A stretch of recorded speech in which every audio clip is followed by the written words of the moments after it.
What's up, everyone? Just want to give a quick update on everything.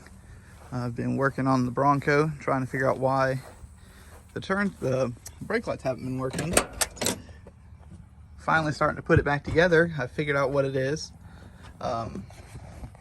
So if you have a 80 to 86 Bronco F-150, 250, 350, etc., and your brake lights don't work, but all the other lights seem to work, running lights, turn signals, everything. What actually was wrong with mine is the turn signal switch. And I kind of noticed that because my hazards, when I had my hazards on, the fronts would flash, but the backs would not. So I was able to get one, ordered one, hooked it up, tested it, everything worked great, went to go put it in, found out I have a tilt column, did not know I had a tilt column. Supposedly if you press this little button, it should tilt, and mine does not. So I had no real way of knowing I had a tilt column, honestly. So I took it back, ordered a new one. I'll be hopefully hooking it up tomorrow. But then that's the main thing that was holding me up from driving this thing around a little bit. Still leaks oil everywhere, so I'm still going to be tracking down that stuff, but it at least has brake lights so I can feel safe on the road. That's been a big part, so I just need to, I'm gonna have to jump it. The batteries died, unfortunately, from rolling the back window up and down with the truck not running.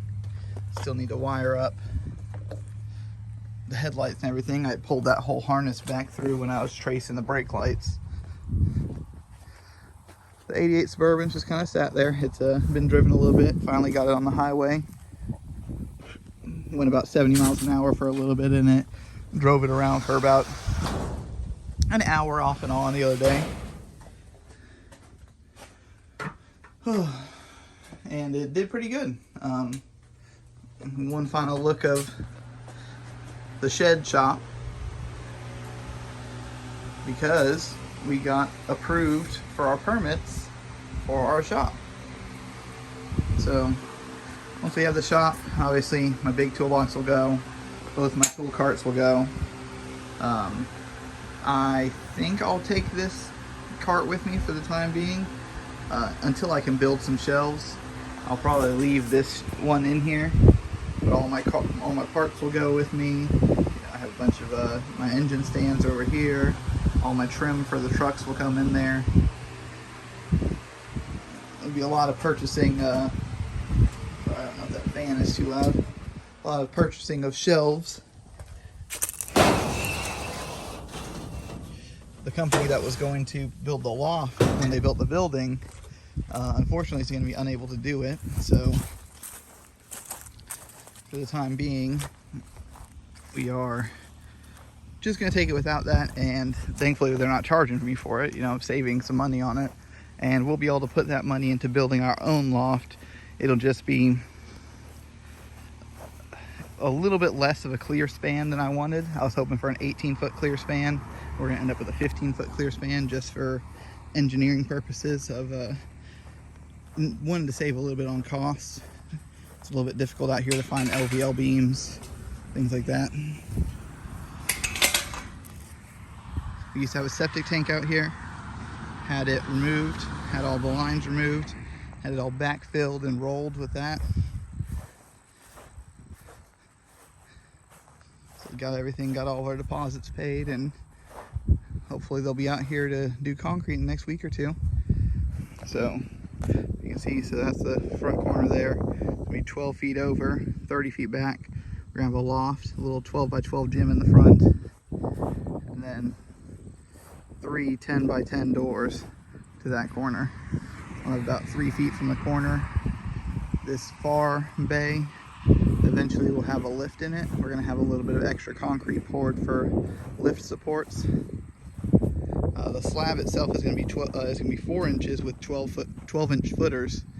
I'm going to have, like I said, 6-inch pads poured in the areas where we want the lift, and then we'll have a 6-inch pad poured where the center support for the column is going to be out in the center.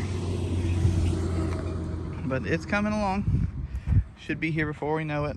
I think they're talking 4 to 6 weeks until the building is complete. Last I spoke, though, it might be a little bit sooner. Kind of see see everything. And then we're gonna have a driveway addition added right here. So it's coming along though.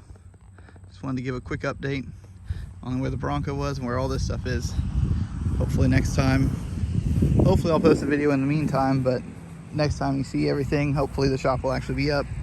Then it'll be I'll try to put a video of the time lapse of it going up when it goes up.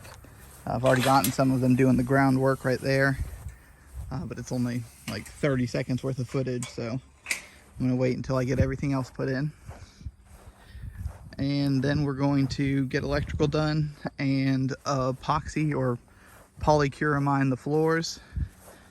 Got a couple little designs I'd be interested in doing. Yeah, and then it'll be getting my toolbox and everything in there and starting on the loft. Well, you know, we'll film the loft work. We'll film as much of the floors as we can, and then we'll get the El Camino pulled in there. So she's not outside anymore, but it's coming along. I never really would have thought I'd be here. I never thought I'd be moving out of that and finally having my own shop to work out of.